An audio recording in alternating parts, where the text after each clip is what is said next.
Hello बच्चों, let's see the question here. Question says that if a solid is converted from one shape to another, the volume of the new shape will. Here we will start the solution. और सबसे पहले start करेंगे इस case में हम with key concept. की concept हो जाएगा इस केस में definition of volume of solid. So volume of solid ये होता है space occupied by any solid. This is space occupied by any solid.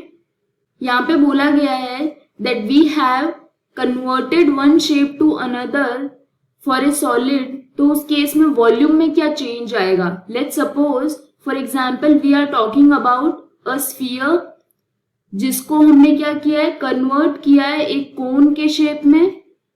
So for this case this is the structure of sphere and this is the structure of cone.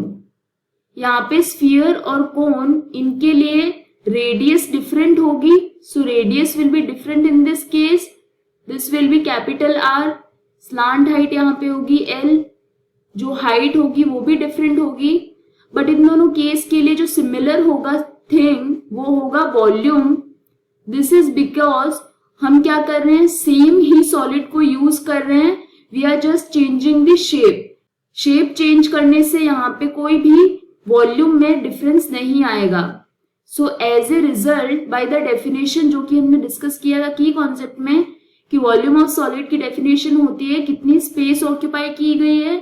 So space occupied this will be same whether we change the shape और not.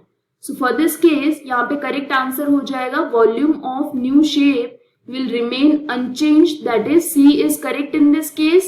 This is the final answer. I hope you understood the explanation. All the best.